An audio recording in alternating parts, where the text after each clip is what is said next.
쇠도끼가 물에 빠진 날이란 제목으로 말씀을 나눕니다.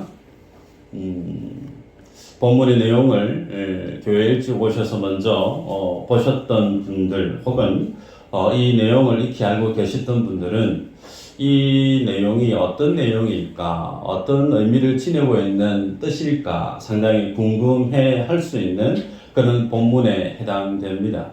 특별히 오늘 이 본문은 성경 난제, 이것을 어떻게 해석해야 될까에 대한 무거운 주제로 던지는 어려운 단락에 해당되어지는 본문일 수도 있습니다. 그래서 오늘 이 본문을 해석하는 것이 참 중요한데요. 1절, 2절 내용을 보면 제자들이 한 목소리로 엘리사 선지자에게 요청을 해요. 내용은 당신과 함께 거주하는 이곳이 우리들이 생활하기에는 비좁습니다. 비좁기 때문에 다른 곳으로 가서 우리가 선지학교 기숙사를 좀 정축하는 그런 건축을 했으면 좋겠습니다. 그러면서 선지학교 소위 기숙사를 건축하는 일을 제안하는 것을 본문을 통해 보게 되죠. 궁금한 것은 그렇다면 왜 갑작스럽게 엘리사와 함께 지냈던 선지 생도들이 비좁게 그들의 삶의 거처가 느껴졌을까? 이유가 어디에 있을까요?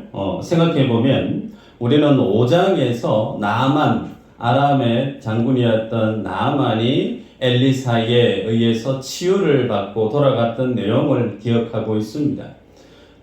우리가 좋게 생각해보면 엘리사 선지자의 사역을 통해서 북이스라엘 안에 있었던 많은 사람들이 엘리사에게 가면 하나님의 말씀을 접할 수 있다.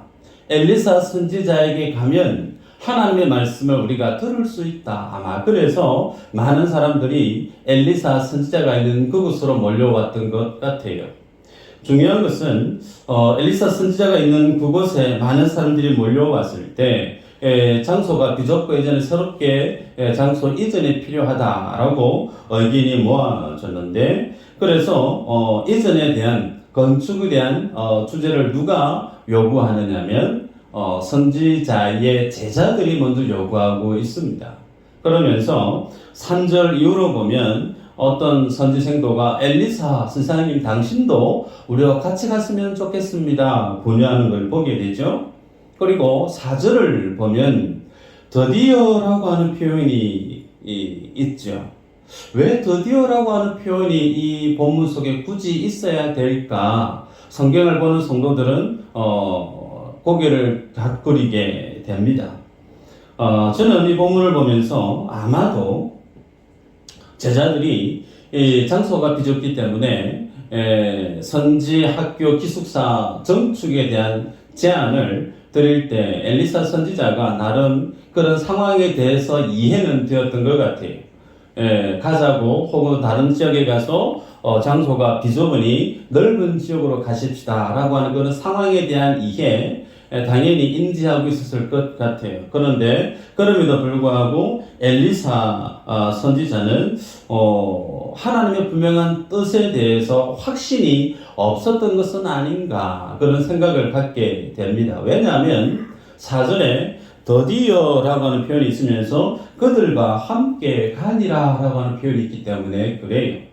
그래서 오늘 이 본문의 내용은 그렇게 이전에 가서 나무를 베서 마치 선지학교 기숙사를 건축하는 이 일에 중요한 또 내용이 도끼가 물에 풍덩 빠져버리는 내용이 있죠. 그래서 이런 어떤 일련의 내용을 토대로 우리가 본문을 해석해 나갈 때 첫 번째 해석적 숙제가 뭐냐면 왜 선지학교 기숙사를 건축함에 있어서 엘리사 선지자는 그의 제자들과 함께하는 그 건축에 대한 시각의 차이, 그 온도의 차이가 있는 이유가 무엇 때문일까라고 하는 질문을 갖게 돼요. 두 번째는 도끼질을 하다가 그만 도끼가 물에 풍덩 빠져버렸단 말이죠. 그리고 결국에는 그 도끼를 다시금 되찾습니다. 이 내용이 상징하고 있는, 의도하고 있는 하나님의 뜻하심이 무엇일까가 두 번째 본문의 해석적 숙제입니다. 자, 그러면 순서대로 한번 찾아가 볼까요? 여러분, 이 당시는 철기 문화가 일반 서민들에게 널리 보급되어졌던 시기가 아닙니다. 사무엘상 13장 19절에 이런 말씀이 있어요. 그때에 이스라엘 온 땅에 철공이 없었으니 이는 블레셋 사람들이 말하기를 히브리 사람이 칼이나 창을 만들까 두렵다 하였음이라. 그런 말씀이 있어요. 13장 22절에는 사울과 요나단이 전쟁에 나갔는데 칼과 창을 든 사람이 이스라엘의 군대 중에 사울과 요나단 두 사람밖에 없었다는 거예요. 나머지 사람들은 그럼요, 나무 들고 짝대기 들고 전쟁에 참전했다는 겁니다. 그 정도로 이 당시에는 철기 문화가 모든 사람들에게 편만히 보급되어졌던 시기가 아님을 우리가 좋게 알 수가 있습니다. 그래서 이 철기 도구를 지니고 있었다라고 하는 것은 그 당대에 상당히 고가의 도구를 지니고 있었던 상황임을 좋게 이해할 수가 있죠. 뿐만 아니라 전쟁이 발발하게 되어지면 가장 먼저 적국의 중요한 거점을 타격해야 될 장소가 어디였느냐면 대장간이었습니다. 대장간을 무력화시켜야만이 못 만들죠? 칼, 창을 못 만들기 때문에. 그 정도로 쇠로 된 어떤 도구를 가지고 농사를 짓고 어떤 도구를 만든다는 것은 상당히 고가에 해당되는 물품이었죠. 자, 그런데 5절에 보면 그렇게 어렵사리 고가의 쇠 도끼를 구했는데 그 도끼질을 하던 한 제자가 나무를 베다가 요단 강물에 도끼가 풍덩 빠져버렸단 말이죠. 그러면서 그 도끼질을 했던 사람이 외칩니다. 아, 내 주여, 이는 빌려온 것이니이다. 여기서 빌려온 것이니이다 라고 하는 말의 원어적인 의미는 상당히 어렵게 통사정에서 어렵사리 이 도끼를 빌려온 것입니다. 그런 뜻이란 말이죠. 여러분, 지금 이 상황이 쉽게 이해가 되십니까? 예를 들어서 하나님을 위해서 선지학교 기숙사를 건축하는 이 일을 우리가 생각할 때는 하나님이 기뻐하실 만한 일이라 우리는 확신할 수가 있어요. 그러면 하나님께 영광이 되고 하나님이 기뻐하실 만한 일인데 이 일을 함에 있어서 하나님이 불행한 일이 일어나지 않도록 미연에 막아주실 수는 없었을까 하는 겁니다. 도끼질 할 때 도끼가 물에 빠지지 않도록 주님이 도와주실 수는 없었을까 하는 부분이죠. 뿐만 아니라 우리는 앞장의 5장의 내용을 생각해 보면 아람의 나만 장군이 그 나병을 고침을 받고 갈 때 엘리사 선지자에게 그가 준비해 왔던 예물을 건네주려고 했었죠. 받아달라고. 그런데 엘리사 선지자가 그 모든 예물을 거절했습니다. 그 금액이 대충 어느 정도 된다고요? 기억나십니까? 200억 정도 된다고 그랬어요. 제가 계산을 해보니까. 여러분, 그것만 받았더라도 어렵사리 도끼를 빌리러 가거나 어설픈 제자들이 나무를 빼서 목수도 아닌 이들이 건물을 짓는 거 얼마나 어렵겠습니까? 충분한 재정만 있었다라고 하면 훌륭한 인부들을 고용을 해서 훌륭하게 멋있게 하나님의 선지학교 그 기숙사를 건축할 수 있었을 거예요. 그런데 그런 모습이 오늘 본문에는 전혀 없습니다. 어찌 보면 상당히 안타까운 모습만 펼쳐지고 있습니다. 얼마나 재정이 없었으면 손수 나무를 베서 건물을 지어야만 했었고 어나무를 베는 부분에 있어서도 도끼가 필요한데 그 당대에는 도끼가 많이 없었단 말이죠. 어쩌다가 하나를 어렵게 빌려와서 도끼 한 자루로 지금 하나님의 선지학교 기숙사를 건축하고 있다는 거죠. 그런데 그나마 어떻게 일이 되어졌죠? 그 도끼가 물에 풍덩 빠지고 말았습니다. 여러분, 도끼가 없으면 나무를 못 베요. 나무를 벨 수 없으면 뭘 못하죠? 건축 공사가 중단되어져 버린 겁니다. 여기서 끝날까요? 아니요. 이 당대에는 고가의 물품을 빌려온 사람이 다시 반환해 주지 못하면 그 잃어버린 물품에 대해서 몇 배요? 4배. 4배를 갚아야 돼요. 그 4배를 갚지 못하면 어떻게 될까요?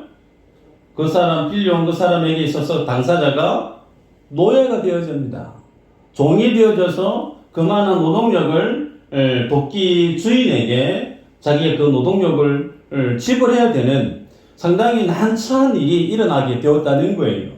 여러분, 하나님의 교회를 건축하려고 했는데 건축하는 그 일에 이런 불행한 일이 일어난다는 거죠. 그럼 이 일에 대해서 생각해 보면 이 일에 대해서 책임을 누가 져야 될까 상당히 난처한 주제가 이 선지학교 선지생들 속에 일어났을 겁니다.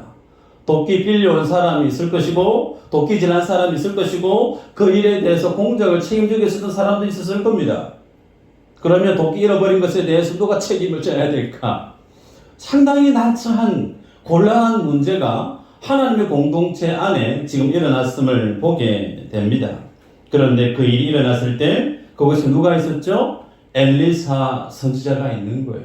그러면서 자초지종을 물어보고 도끼가 빠진 곳에 가서 나뭇가지를 던졌는데 무슨 일이 일어났냐면 무거웠던 그 쇠 도끼가 물 바닥에서 물 위로 부상을 한 겁니다. 결국은 그 도끼를 다시금 되찾는 내용이 소개되어지는데 여러분, 이 내용을 보면서 하나님이 왜 이 내용을 성경 속에 기록으로 남겨 놓았을지 그 의도가 쉽게 느껴지시고 감이 오십니까? 마치 우리나라의 금도끼, 은도끼, 전래동화가 아마 기억나실 분들이 많으실 거예요. 우물에 빠뜨렸다가 이 도끼가 네 도끼냐? 아니요. 금도끼도 아니고 은도끼도 아니고 쇠도끼입니다. 다 가져가거라.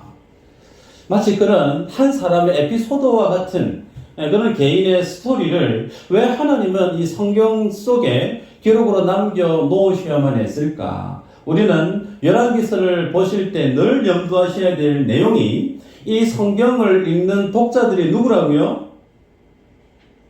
이 사람들이 아니에요. 그들의 이 성경에 기록되어져 있는 인물들의 먼 믿음의 후대들이라고 그랬습니다. 그들의 손자, 손녀들이 바벨론에 의해서 나라를 뺏기고 포로 생활을 하고 나서 돌아오는 그들을 위해서 오늘 이 성경을 하나님이 기록했다는 거예요. 그래서 이런 하나님의 의도를 우리가 알아갈 필요가 있죠. 그래서 본문의 위치를 우리가 유념해야 되는데 6장은 당연히 5장과 7장 사이에 삽입되어져 있을 뿐만 아니라 오늘 이 쇠도끼가 물에 빠진 이 사건을 언급하고 있는 그 내용이 5장과 6장, 7장 사이의 그 내용의 전체적인 연장선 맥락 안에서 이 본문을 해석해야만이 이 본문에 대한 하나님의 의도를 그나마 성경적으로 해석할 수가 있습니다. 자, 그렇다면 첫 번째로 오늘 이 본문이 우리에게 주는 교훈이 뭔지를 보십시다. 첫 번째 이 본문의 내용을 보면 공동체를 세우기 위함에 있어서 그 재료가 가장 중요한 재료가 무엇인지에 대해서 성경 독자에게 제시하고 있어요. 여러분, 엘리사와 선지 생도들이 지금 있는 그곳은 어디냐면 북이스라엘의 수도 사마리아입니다. 사마리아에 있었던 그들이 사마리아에서 우리가 지금 뒤져보니까 건물을 좀 더 크게 지으십시다 이해가 돼요. 그런데 그 건물 짓는 장소가 사마리아가 아니에요. 어디죠? 요단으로 그래요. 요단. 사마리아와 요단은 옆에 있는 곳이 아니죠. 요단강을 뜻합니다. 꽤 먼 거리입니다. 왜 그곳에 분교와 같은 선지학교를 세우려고 할까? 첫 번째 질문이죠. 두 번째, 나무를 통해서 오두막을 짓던 선지학교 기숙사를 지으려고 하면 나무가 많은 곳을 가야 되는 게 맞겠죠. 두 번째 질문입니다. 강가에 나무 짓는 나무가 많을까요? 산에 가면 나무 짓는 나무가 많을까요? 어디에 있죠?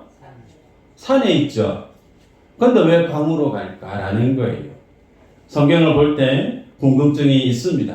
근데 이 두 가지 궁금증을 풀어내는 모티브가 어디에 있느냐면 요단이라고 하는 그 특정한 지역이 지니고 있는 영적인 의미가 상당함을 우리는 짐작할 수가 있습니다.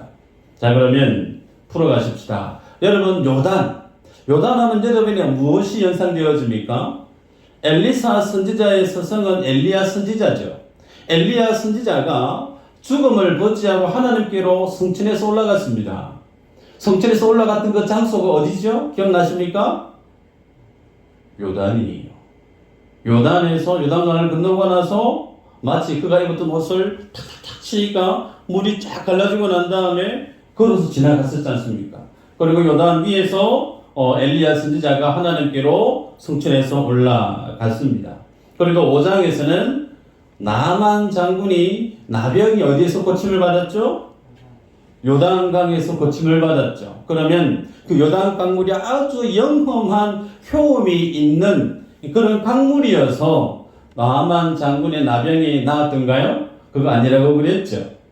나만을 요단강에 보내게 했던 엘리사, 더 구체적으로 얘기하면 엘리사 입에 주었던 하나님의 말씀에 대한 순종 때문에 나만 장군이 요단강가에서 그의 육신의 나병이 고침을 받았다. 우리 그렇게 이해하고 있습니다.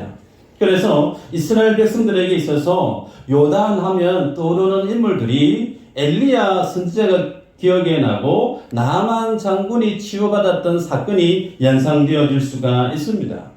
이 부분에서 우리가 좀 더 깊게 생각해 보면 여러분 요단에서 나만의 병고침을 받았다라고 하는 그 의미는 병이라고 하는 그 성격은 그냥 가만히 있다가 생기는 것이 아니에요. 성경은 사람에게 질병이 생긴 이유가 어디에 있다고 정의하고 있느냐면 죄의 결과죠. 죄의 결과에 의해서 사람에게 질병이 왔습니다. 죽음이 왔단 말이죠. 그 말은 그가 나병에서 고침을 받았다라고 하는 그 의미는 그에게 있었던 그 죄가 요단강 안에서 어떻게 되어졌다는 걸까요? 하나님께로부터 죄사함을 받았다는 겁니다. 죽음에 이르게 했던 그 죄가 엘리사 선지자가 전한 그 말씀을 순종함으로 그 요단강가에서 순종을 통해서 그에게 있었던 그 죄의 영역들이 하나님의 은혜로 죄 씻음을 받고 그곳에서 그가 죽을 병에 했던 그 죽음에서 어떻게 해요? 다시금 살아났다는 거예요. 그것이 요단강에 지니고 있는 영적인 의미입니다. 여러분 이 모습에 대해서 신약에서는 어떻게 해석을 하고 있고 보여주고 있느냐면 마태복음 3장 5절에 보면 세례 요한이 죄를 회개케 하는 사역을 하는데 그 죄를 회개케 하는 사역이 어디에서 이루어졌던가요? 제가 읽어드리면요. 마태복음 3장 5절에 이때에 예루살렘과 온 유대와 요단강 사방에서 다 그에게 나와 요단강 사방에서 그에게 다 나왔대요. 심지어 우리 주 예수 그리스도께서도 어디에서 세례를 받았죠? 요단강에서 세례 요한에게 세례를 받았단 말이에요. 여러분 세례의 의미는 두 가지라고 그랬습니다. 죽음과 다시 살아남. 그 살아남의 의미는 하나님과의 연합을 뜻한다고 그랬습니다. 자 그러면 여러분 말라기 4장 5절에 이런 말씀도 있어요. 보라 여호와의 크고 두려운 날이 이르기 전에 내가 선지자 엘리야를 너희에게 보내리니. 그래서 예수님 시대에 많은 유대인들은 이 말라기 4장 5절에 있는 말씀에 근거해서 다시금 엘리야를 주님이 보낸다고 했는데 엘리야 선지자가 누군지 궁금했어요. 그런데 그 엘리야 선지자가 누구라고 주님이 마지막에 확정 지었느냐면 오리라고 했던 그 엘리야 선지자가 누구냐면 세례 요한이 곧 엘리야야 라고 주님이 말씀을 하십니다. 마태복음 11장 10절에 확정을 시켜주십니다. 자 그러면 요단이라고 하는 장소, 그 요단이라고 하는 장소가 지니고 있는 영적인 의미를 정리해보면 그 요단이라는 그곳에는 죄가 심판받아 죽어지는 장소예요. 반대로 그 요단에서 죄에 대해서 죽어진 그 죄의 심판이 곧 하나님에 대해서 생명으로 거듭나고 다시금 하나님의 사람으로 회복되어지는 장소가 어디죠? 요단이라고 하는 장소입니다. 이와 같은 특별한 그런 장소에 엘리야 선지자가 승천했던 그 특별한 그 장소에 그 지역에 선지 생도들이 하나님을 위해서 마치 바알과 아세라 때문에 온 북이스라엘 나라가 우상으로 물들어져가는 소망이 없는 그 땅 가운데 우리가 다시금 복음 사역을 하십시다. 하나님의 말씀을 힘있게 전가하는 요단에도 선지학교를 세우십시다. 아주 거창하고 명분도 탁월하고 분명합니다. 그래서 제자들에게는 그와 같은 복음의 열정이 불붙고 있었다는 거예요. 그래서 그런 부분에 있어서 그들이 의기투합해서 요단으로 가서 우리가 장소가 비좁으니까 우리의 믿음의 거처를 다시금 지으십시다. 운동을 벌이고 있는 거죠. 그런데 그러한 그들의 움직임 속에 오늘 본문에서 성경은 엘리사 선지자를 통해서 하나님의 집을 세울 때 가장 중요한 주 재료가 무엇인지를 우리에게 교훈하고 가르칩니다. 여러분, 우리는 5장에서 나아만이 병들어 왔을 때 그를 위해서 아람의 왕이 편지를 적어서 이스라엘의 왕에게 보냈던 내용을 압니다. 그 편지를 받아들였던 이스라엘 왕이 옷을 어떻게 해요? 찢었다고 그랬죠. 내가 하나님도 아닌데 나병든 사람을 내가 어떻게 고치라고 나를 이렇게 시험하는 막 괴로워서 옷을 찢었을 때 그 모습을 전해들었던 엘리사 선지자가 어떻게 얘기했죠? 그 사람 나에게 보내세요 그랬죠. 기억나십니까? 여러분, 나병 걸린 사람, 자기의 힘으로 감당할 수 없는 나아만을 엘리사가 나에게 보내세요라고 했던 그 의도 안에는 두 가지가 있습니다. 하나는 그 나병을 고칠 수 있는 능력이 누구에게 있다는 거예요? 자기에게 있다는 거예요. 이스라엘의 왕 당신에게는 그 나병을 고칠 수 있는 능력이 없지만 여호와 하나님의 사람인 나에게는 그 나병 걸린 나아만을 고칠 수 있는 능력이 내게 있습니다. 그러니까 내게 보내세요. 그 뜻이죠. 두 번째는 이스라엘 안에 하나님의 말씀을 전하는 자가 있음을 내가 알게 해주겠습니다. 그랬다는 거죠. 그래서 엘리사에게 무엇이 있느냐? 하나님의 말씀이 그와 함께하고 있었음을 우리는 5장에서 나아만 장군이 회복되어지는 그 스토리를 통해서 이미 확인을 했습니다. 여러분, 하나님의 집을 세우는 이 일에 제자들은 열정이 뜨끈뜨끈해요. 그 사역에 있어서의 명분도 아주 확실합니다. 그 일을 위해서 어떤 행정적인, 공정적인 어떤 절차 속에 준비 물품, 가장 중요한 건 뭐죠? 도끼. 그 도끼도 이미 구했다는 거예요. 그래서 우리가 하나님의 일을 행함에 있어서 모든 것이 다 구비되어졌다. 그렇게 여기고 있는 그 상황 속에 마지막에 뭘 요구하냐면 엘리사 선생님 당신 노래와 같이 가시죠. 그렇게 부탁을 한 거죠. 그렇기 때문에 4절에서 드디어 라고 하는 말이 소개되어지고 있습니다. 무엇이 문제일까요? 순서가 바뀌었다는 겁니다. 하나님의 집을 세울 때 좋은 나무를 깎고 그 나무를 깎아서 집을 짓고 안에 귀한 집기 도구를 집어넣고 모든 것을 구비하기 위한 재정과 인력과 그 모든 것들이 다 구비되어졌다 할지라도 하나님의 집에는 뭐가 있어야 되죠? 한번 따라하십시다. 하나님의 말씀. 여러분, 하나님의 집은 그 하나님의 집으로 세워지게 만드는 근간은 하나님의 말씀이 있어야 돼요. 아멘이죠? 하나님의 말씀이 없는 그곳은 하나님의 성전이 아니에요. 이스라엘 역사 속에 성전이 3번 정축되고 수리 보수되어졌습니다. 그런데 매번 다 무너졌어요. 지금은 흔적도 없고 그 성전 터 위에 이슬람의 큰 사원이 서 있습니다. 주님이 말씀하시죠. 너희들 성전, 헤롯이 자랑했던 그 어리어리한 성전 허물어라. 내가 3일 만에 다시 이렇게 세우겠다. 뭘 얘기하냐면 하나님의 성전이 되어질 수 있는 근간은 그곳에 하나님이 임재하실 수 있는 하나님의 말씀이 정거되어지는 곳이어야만이 뭐라는 거죠? 하나님의 성전이라는 거예요. 그런데 그런 하나님의 집을 세우려고 하는 제자들 속에서 엘리사는 아직 듣도 보지도 못했다는 거예요. 아직도 그 마음속에는 뭔가 준비가 덜 됐다는 거예요. 그래서 제자들은 먼저 한참 앞서가고 있었다는 겁니다. 그래서 제자들은 재정도 있고 노동력도 있고 도끼도 구비되어졌고 다 구비되어졌으니까 이제 하나님의 집을 세울 수 있다라고 여기고 있는 그들의 잘못된 하나님의 집에 대한 뜨거운 열정에 대해서 주님이 엘리사를 통해서 교정하고 있는 거예요. 여러분, 이 땅에 많은 교회가 우리 교회도 물론 마찬가지겠지만 하나님의 교회가 하나님의 일을 하며 열심인 거 좋은 거죠. 귀한 거예요. 영혼을 살리기 위해서 전도를 하고 선교를 하고 여러 사역을 하고 영혼을 구원하는 이 일에 열심을 쏟아붓는 거 정말 귀한 일이죠. 그런데 그 일에 구심점이 도끼가 되어서는 안 된다는 겁니다. 그 일의 구심점이 사람이 되어서도 안 된다는 거예요. 그 하나님의 사역의 구심점이 대의명분도 아니라는 겁니다. 뭐라는 거예요? 하나님의 말씀이 하고 있느냐. 더 구체적으로 말씀에 종된 말씀 사역자와 함께 그 모든 사역에 같은 공통 분모를 지니고 같은 시각을 가지고 같은 뜻으로 같은 열정으로 함께 그 일을 바라보고 있느냐. 이 부분에 대해서 오늘 본문이 우리에게 제시하고 있습니다. 이 부분에 대해서 많은 교회들이 간과할 수가 있어요.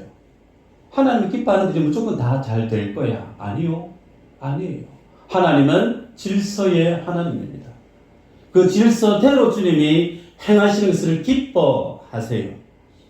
하나님의 집을 세우는 근간이 뭔가? 하나님의 말씀이고 그 말씀을 증거하는 말씀 사역자와 함께 온 믿음의 식구들이 혼을일체 되어졌을 때만이 뭐가 된다는 거예요? 하나님의 집이 건실히 세워지더라는 겁니다. 하나님의 집만 그럴까요? 여러분의 가정도 동일합니다.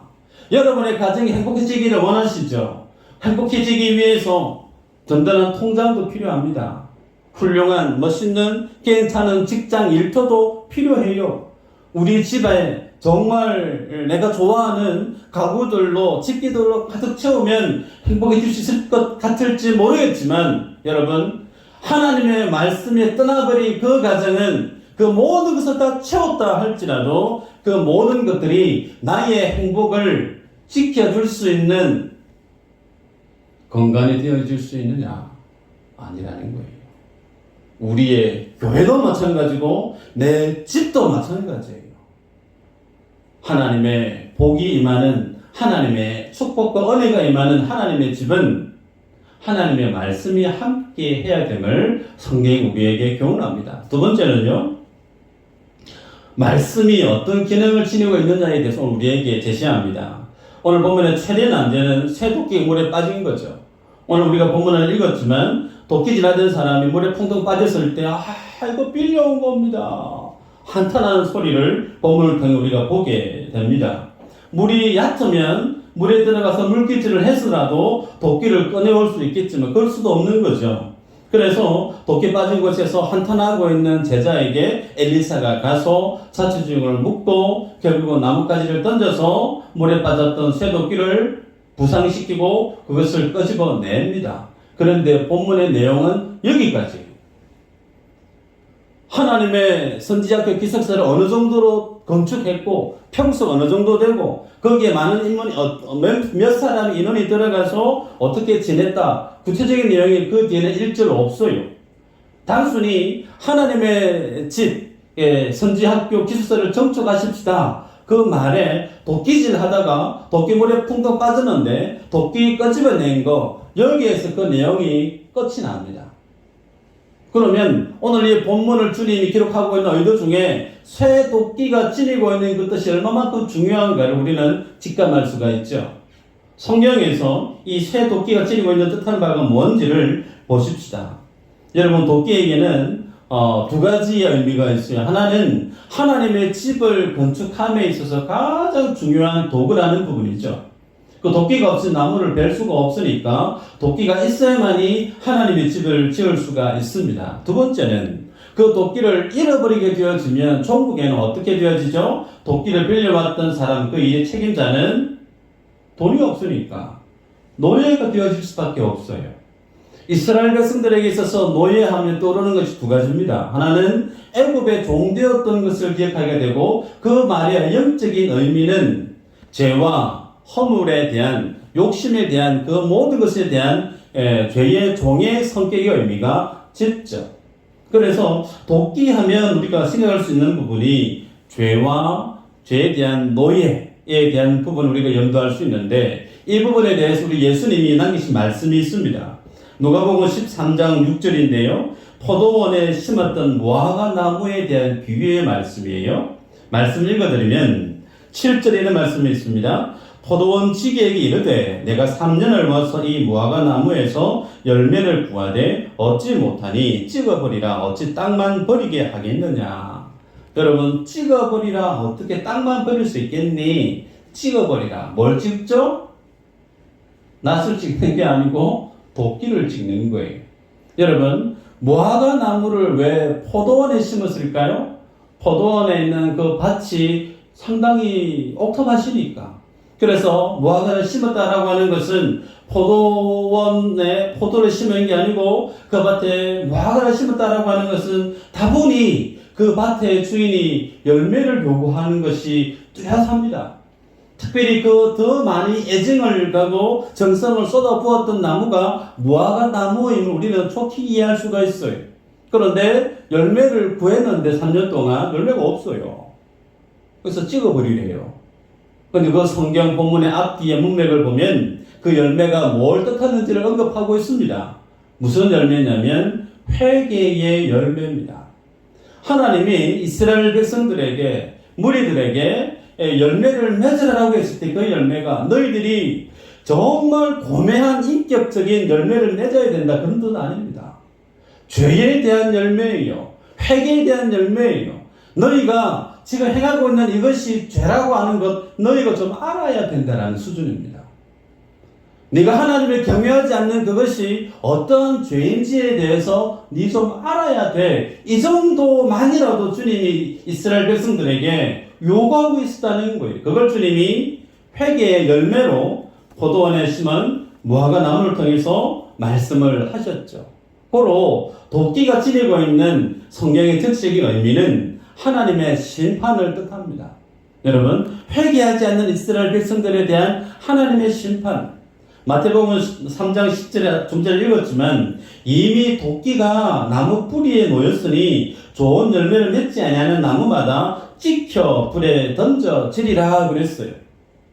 이 말씀은 누가 했던 말씀이냐면 세례 요한이 어디서 했던 말씀일까요? 요단강에서. 오늘 본문이 요단강에서 도끼가 물에 퐁 빠졌는데 그 요단강에서 도끼가 빠졌던 그곳에서 세례 요한이 도끼를 나무를 찍어버리라 라고 얘기하고 있습니다. 예수님도 동일한 말씀을 하셨단 말이죠. 이 말씀의 스토리가 우연히 일치되어졌을까요? 우연은 없잖아요. 뭘 뜻하는가? 오늘 이 본문의 내용은 단순히 도끼질 하다가 한 사람의 물에 퐁당 빠뜨린 개인의 스토리, 에피소드가 아니라는 겁니다. 신약에서 세례 요한이 요단강에서 회개를 전파하는 하나님의 생명의 복음을 전가하는 그 일, 예수 그리스도 그 바톤을 이어받아서 십자가를 지시고 생명의 복음을 전가하기 위한 그 사이의 첫 시발점, 죄인이 죽고 하나님의 사람으로 다시금 살아나는 세례가 있는 그 땅 그곳에서 하나님의 일이 일어날 것을 오늘 이 도끼질하는 이 사람의 행동을 통해서 뭘 보여주죠? 복음에 대한 신약의 주님이 하실 일에 대한 모형이라는 거예요. 예표라고 하는 겁니다. 그러기에 정리하면 이스라엘 백성들이 지금 바알과 아세라를 너무나 열심히 믿고 있죠. 온 나라가 우상으로 뒤덮여지고 있었다는 겁니다. 그런 그 땅을 향해서 주님이 지금 도끼를 통해서 뭘 제시하고 있느냐면 심판을 명하고 있다는 겁니다. 심판. 하나님을 배역하고 하나님을 떠나서 살아가는 인생들에 대해서 하나님이 도끼 나를 통해서 내가 이스라엘을 심판하겠다라고 하는 하나님의 의중을 드러내고 있다는 거예요. 그런데 재밌는 것은 6장에 6절부터 7절까지 나오는 동사들이 있는데 이 동사가요, 미완료, 진행 동사형이에요. 무슨 뜻이냐? 물 위로 도끼가 부상을 냈어요. 그래서 엘리사가 그거 집으라 그랬어요. 그때 제자가 그것을 집었습니다. 그런데 집고 있는 그 모습이 일회적인 완료되어진 하나의 행동으로 기록하고 있지 않고 그 도끼를 거머쥐고 계속 있다는 거예요. 그 도끼를 계속 짊어지고 있는 진행형의 상태로 성경을 기록하고 있다는 겁니다. 뭘 뜻하는가? 여러분 8절의 시작점이 그때에 라고 하는 말로 시작되는 걸 볼 수가 있을 겁니다. 그때에 마치 물에 빠졌던 도끼를 짚고 있는 제자의 모습과 그리고 8절 이후로 아람과 그리고 북이스라엘 간의 전쟁 스토리가 이제 일어나는 그런 모습들을 이제 대조하듯이 보여주고 있다는 거예요. 무슨 얘기인가? 하나님의 심판이 임하고 있는데 그 하나님의 심판 가운데 도끼를 거머쥐고 있는 것처럼 하나님의 말씀을 거머쥐고 있는 인생은 뭐 한다는 거죠? 구원받는다는 거예요. 그런데 그 도끼를 손에서 놓게 되어지는 거, 말씀을 손에서 놓게 되어지는 거, 그 행위는 곧 무엇과 직결되어지느냐면 하나님의 심판과 직결되어져 있음을 오늘 이 본문을 통해서 우리에게 제시하고 있습니다. 여러분, 이스라엘 백성들이 하나님의 말씀을 8절 이후로 추후에 보게 되겠지만 여전히 돌아서지 않습니다. 하나님 앞에 그 마음을 회개하지를 않아요. 종교는 어떻게 되어지죠? 전쟁이 일어나는데 아람과의 전쟁에서 어떤 일까지 일어나느냐면 여인이 자기가 낳은 자식을 삶아서 먹습니다. 참담한 일이 벌어집니다. 놀랍지가 않으세요? 표정이 당연한 거죠. 내가 낳은 내 자식을 내가 삶아서 먹는 일이 벌어졌다는 거예요. 여러분, 이런 내용이 성경에 주님이 미리 기록하고 있습니다. 이스라엘 백성들이 출애굽을 할 때 나라가 구성되어지지 않고 출애굽을 할 그때부터 주님이 이 땅에 일어날 그 일들을 미리 다 보시고 기록하고 있습니다. 신명기 28장 55절에 자기가 먹는 그 자녀의 살을 그 중 누구에게든지 주지 아니하리니 이는 내 적군이 내 모든 성읍을 에워싸고 맹렬히 너를 쳐서 곤란하게 함으로 아무것도 그에게 남음이 없는 까닭일 것이며, 이미 하나님은 출애굽을 하면서 너희가 나를 떠나고 말씀을 떠나고 배역하게 되어지면 그 삶의 저주, 그 삶의 심판의 내용이 무엇인지를 이미 출애굽 당시에 주님이 기록으로 이스라엘 백성들에게 건네줬다는 거예요. 그들이 눈만 보면, 그들이 마음만 기울이면 그들의 삶을 얼마든지 해석할 수 있고 진단할 수 있고 가야 될 방향을 바로 알 수 있었음에도 불구하고, 심지어 엘리사가 쉼없이 하나님의 말씀을 그들 귀에 들려주었음에도 불구하고 종국은 어떻게 되어졌죠? 아람과 싸워요. 거기서 끝나지 않죠. 종국은 아수르에게 나라를 뺏기고 맙니다. 망했다는 거예요. 여러분, 이 사건은 우리에게 뭘 말씀하는가? 나만 장군이 나병을 고침을 받았던 이유 다른 데 있지 않죠. 하나님의 말씀을 의지했던 거예요. 이 도끼를 잡아라. 그 도끼를 잡고 있는 그것을 잡고 놓은 거 아니에요. 그 말씀을 계속 잡고 있는 동사 진행형으로 성경 기록하고 있는 것처럼 오늘 우리의 인생도 다르지 않다는 겁니다. 하나님이 나에게 하시는 말씀이 여러분 속에 들려지고 있는지 스스로 점검하시길 바랍니다. 한 주간 살아가실 때 이스라엘 백성들은요, 하나님에 대해서 관심이 없었어요. 하나님의 진리의 말씀이 무엇인지, 하나님의 계획이 뭔지, 내 인생에 대한 하나님의 뜻이 뭔지 하등에 관심이 없었어요. 그냥 내 눈에 보이는 대로, 내 기분 좋은 대로, 내가 좋아하는 대로 그냥 선택하고 살았던 거예요. 그래서 바알이면 바알 쫓고 아세라면 아세라 쫓고 하나님과 전혀 상관없이. 그럴 땐 그들의 삶의 마지막이 나라를 잃고 패망하는 것으로 결정났습니다. 오늘 나에게는 하나님의 말씀이 생생히 들려주고 있는가? 오늘 나는 무언가를 선택하고 결정할 때 단순히 내가 좋으니까, 내가 원하니까가 아니라 하나님의 말씀의 필터링을 통과해서 그 말씀에 근거해서 내가 무언가를 선택하고 결정하고 말씀의, 하나님의 성경의 말씀의 통치를 내가 받고 살아가고 있는가? 오늘 우리에게 묻습니다. 뿐만 아니라 하나님의 집을 세울 때 내 안에 있는 열심만으로 되는 것이 아니고 그 중심이 뭐가 있어야 되죠? 하나님의 말씀이 있고 말씀 사역자와 함께 같은 온도로, 같은 관심사로, 같은 열정으로 온 성도가 함께 어우러져서 하나님의 그 일을 할 수 있어야 됩니다. 그러기에 우리 중에 어느 한 분도 미수제일교회에서 나는 좀 멀리 떨어져 있어야지 합당치 않습니다. 제가 종종 쓰는 표현인데요. 권투 선수가 링 위에 피 터지게 싸우죠. 그죠? 마지막에 승리합니다. 모든 박수가 누구에게 가죠? 링 위에 싸웠던 사람에게만 갑니다.